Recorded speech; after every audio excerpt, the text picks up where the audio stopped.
দখলদার ইসরায়েলি বাহিনী এবং লেবানন পুরোদমে যুদ্ধ চলছে।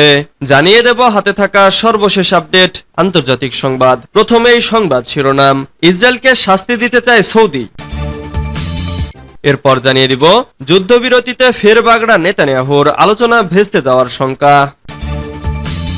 এদিকে কম্পিউটার গেমের মতো নির্বিচারে গাজায় গুলি চালিয়েছে ইসরায়েল। এরপর জানিয়ে দিব সিরিয়া লেবাননে হামলা চালিয়েছে ইসরায়েল। আরো জানিয়ে দিব রুশ ক্ষেপণাস্ত্র হামলায় নিহত বেড়ে 41, পাল্টা জবাবের হুঁশিয়ারি জেলেনস্কির। সর্বশেষ জানিয়ে দিব ইসলামে অনুমোদন না থাকায় বন্ধ হলো পাকিস্তানের মাতৃদুগ্ধ ব্যাংক। এতক্ষণ শুনছিলেন সংবাদ শিরোনাম, এবারে বিস্তারিত। তবে অনুরোধ থাকবে ভিডিওটিতে একটি লাইক করবেন এবং কমেন্ট করে জানিয়ে দিবেন খুব শীঘ্রই ধ্বংস হতে চলেছে ইসরায়েল, এই ব্যাপারে আপনার মন্তব্য কি? ইসরায়েলকে শাস্তি দিতে চায় সৌদি। 9 মাস পেরিয়ে 10 মাসে পড়ল গাজায় ইসরায়েলি আগ্রাসন। আলোচনা সমালোচনা কোনো কিছুতেই দমছে না ইসরায়েলি প্রধানমন্ত্রী বেনিয়ামিন নেতানিয়াহু। শতবার বুঝিয়েও যখন কোনো সমাধান পাওয়া গেল না, তাই এবার দেশটিকে শাস্তি দিতে পশ্চিমা মিত্রদের প্রতি আহ্বান জানিয়েছেন সৌদি পররাষ্ট্রমন্ত্রী প্রিন্স ফয়সাল বিন ফারহান। যুদ্ধবিরতি নিয়ে কয়েক দফা আলোচনা হয়েছে, মিশর ও কাতারেও বৈঠক হয়েছে। এমনকি কিছুদিন আগে কাতারে গিয়ে বৈঠক করে এসেছেন ইসরায়েলের গোয়েন্দা সংস্থা মোসাদের প্রধান ডেভিড বার্নিয়া। তবে বারবার আলোচনায়ও কোনো লাভ হয়নি। যুদ্ধবিরতি ও বন্দি বিনিময় নিয়ে ইসরায়েলি কর্তৃপক্ষ ও ফিলিস্তিনের যোদ্ধাদের মধ্যে কোনো সমঝোতা হয়নি। এমতাবস্থায় আর হাতে হাত রেখে বসে থাকতে পারেনি সৌদি আরব। ইসরায়েলের বিরুদ্ধে ফুঁসে উঠেছে দেশটি। ফিলিস্তিনিদের ওপর ইসরায়েলি আগ্রাসন শুরুর পর এই প্রথম এতটা জোরালোভাবে তেল আবিবের বিরুদ্ধে সরব হলো সৌদি আরব। চলতি সপ্তাহে স্পেনের রাজধানী মাদ্রিদে ইউরোপিয়ান কাউন্সিল অন ফরেন রিলেশনসের এক বৈঠকে ইসরায়েলের ওপর নিষেধাজ্ঞার আহ্বান জানান প্রিন্স ফয়সাল। যুদ্ধবিরতিতে ফের বাগড়া নেতানিয়াহুর, আলোচনা ভেস্তে যাওয়ার শঙ্কা। গাজা উপত্যকায় যুদ্ধবিরতি নিয়ে কোনো চুক্তি হলো অঞ্চলটিতে ইসরায়েলি অভিযানের সুযোগ থাকতে হবে, এমনটাই দাবি করেছেন ইসরায়েলের প্রধানমন্ত্রী বেনিয়ামিন নেতানিয়াহু। 9 মাসের যুদ্ধ অবসানে মার্কিন সমর্থিত একটি যুদ্ধবিরতি পরিকল্পনা নিয়ে আলোচনা শুরুর প্রাক্কালে রোববার এমনটা দাবি করেন তিনি।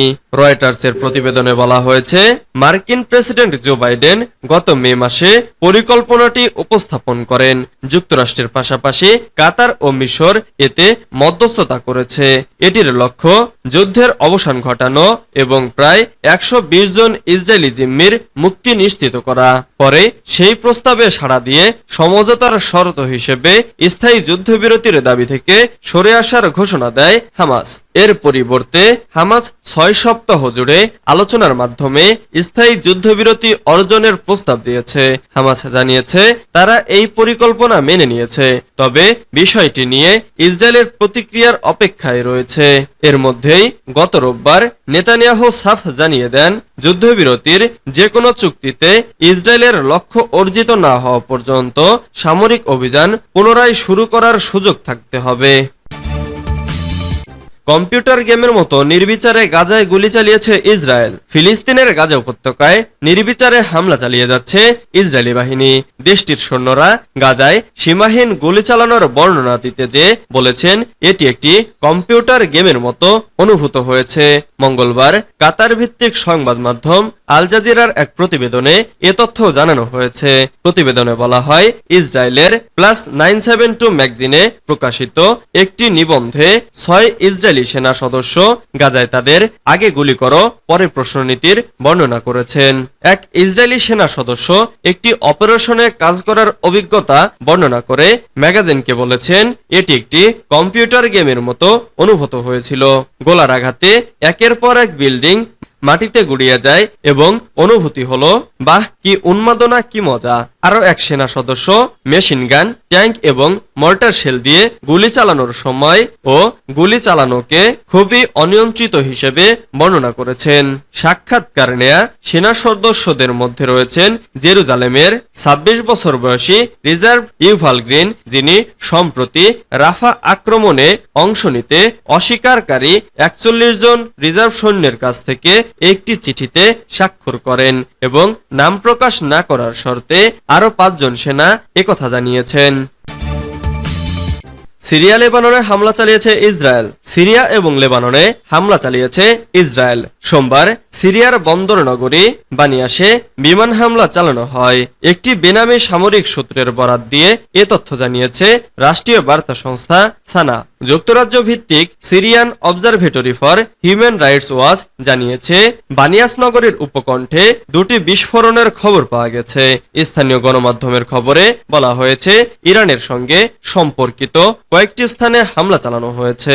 এর আগে গত জানুয়ারিতে সিরিয়ার রাজধানী দামেস্কের একটি আবাসিক ভবনে হামলা চালায় ইসরায়েল। রাজধানীর পশ্চিমাঞ্চলের মাঝেহ এলাকায় ওই হামলা চালানো হয়। সেখানে লেবানন ও ইরান সহ বেশ কিছু দেশের কূটনীতিক মিশন রয়েছে। একটি সূত্রের বরাত দিয়ে বলা হয় এই হামলার মূল লক্ষ্য ছিল ইসলামিক রেভলিউশনারি গার্ড কর্পসের ইন্টেলিজেন্স ইউনিট। হামলার সময় আইআরজিসির এক কর্মকর্তা ও তার সহকারী ওই ভবনে ছিলেন। এদিকে সোমবার ভোররাতে দক্ষিণ লেবাননের একটি খামারে ইসরায়েলি বিমান হামলায় বেশ কয়েকটি বাড়ি ক্ষতিগ্রস্ত হয়েছে এবং কয়েক ডজন গবাদি পশু মারা গেছে। রুশ ক্ষেপণাস্ত্র হামলায় নিহত বেড়ে 41, পাল্টা জবাবের হুঁশিয়ারি জেলেনস্কির। ইউক্রেনের রাজধানী কিয়েভ সহ অন্যান্য শহরে রুশ ক্ষেপণাস্ত্র হামলায় নিহতের সংখ্যা বেড়ে দাঁড়িয়েছে 41 জনে। আহত হয়েছেন প্রায় 150। হামলায় হাসপাতাল ভবন ও আশেপাশের স্থাপনার মারাত্মক ক্ষতি হয়েছে। স্থানীয় সময় সোমবার 8 জুলাই ইউক্রেনের রাজধানী কিয়েভের বিভিন্ন লক্ষ্যবস্তুতে ক্ষেপণাস্ত্র হামলা চালায় রাশিয়ার সেনারা।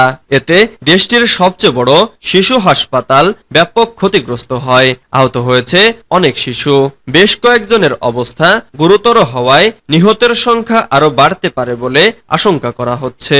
প্রাথমিকভাবে হামলার পর ধ্বংসস্তূপের মধ্য থেকে আটকে পড়াদের উদ্ধারে এগিয়ে আসেন হাসপাতালটির চিকিৎসক, নার্স সহ অন্যান্য কর্মীরা।